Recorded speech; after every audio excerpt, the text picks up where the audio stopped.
பாபா வாழக்கூடிய காலத்துல ஒரு அந்தணர், ஒரு பிராமணர். அவர் அவருடைய பொண்ணுக்கு கல்யாணத்துக்கு காசு பணம் இல்ல. அப்ப என்னவா, எது நடந்தாலும் பாபாட்ட போய் பணம் கேட்டா பாபா நிறைய அள்ளி அள்ளி கொடுப்பார். அதை கேள்விப்பட்டு பாபாவுடைய துவாரகா மாய்க்கு வந்திருக்கார். பாபா துவாரகா மாய்க்கிட்ட அவர் வரும் பொழுது பாபா என்ன பண்ணாருன்னா, ஒரு இறைச்சி, அதாவது ஒரு கறித்துண்டை எடுத்து மண்ணுல தடவி ஒரு பொட்டலம் போட்டு அந்த அந்தனர் கையில கொடுத்தார். வந்த உடனே அந்தனர் கையில கொடுத்துட்டார். இதை நீ என்ன பண்ற, வீட்டுல போய் திறந்து பாரு, வீட்டுல திறந்து பார்த்து உங்க குடும்பத்துல இருக்கிற எல்லாரும் சாப்பிடுங்க அப்படின்ட்டார் பாபா. இந்த அந்தனர் எனக்கு கல்யாணம் ஆகிறதுக்கு காசு பணம் வேணும் எதுவுமே சொல்லல. ஒரு இறைச்சிய மண்ணோட கலந்து பாபா அந்த அந்தனர் கையில கொடுத்துட்டார்.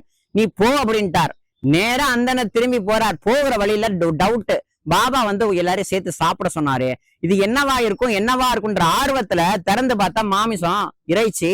ஆஹா, நம்ம ஒரு பிராமணனாச்சே, பாபா போயும் இறைச்சியை கொடுத்துட்டாரே அப்படின்னு சொல்றார். பாபா அதுக்கு முன்னாடி ஒரு வார்த்தை சொன்னார், வீட்டுல போய் திறந்து பாரு, போகிற வழியில திறக்க கூடாதுன்னாரு. ஆனா அவசரப்பட்டு திறந்தா இறைச்சியா இருக்கு, ஐயோ அபச்சாரம் ஆச்சேன்னு சொல்லி அந்த இறைச்சி துண்ட பக்கத்துல ஓடக்கூடிய ஒரு வாய்க்கால தூக்கி போட்டார் பாருங்க.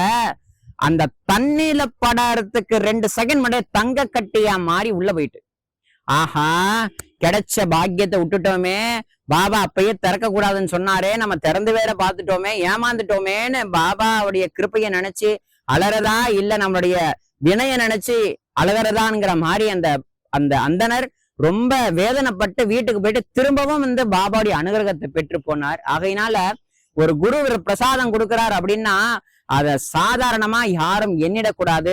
அது ஒரு வாழைப்பழமா இருந்தாலும் சரி, ஒரு பூவா இருந்தாலும் சரி, ஒரு பிஸ்கெட்டா இருந்தாலும் சரி, அதுக்கு குருவுடைய கிருபை இருக்குங்கிறத எல்லாரும் புரிஞ்சுக்குங்க.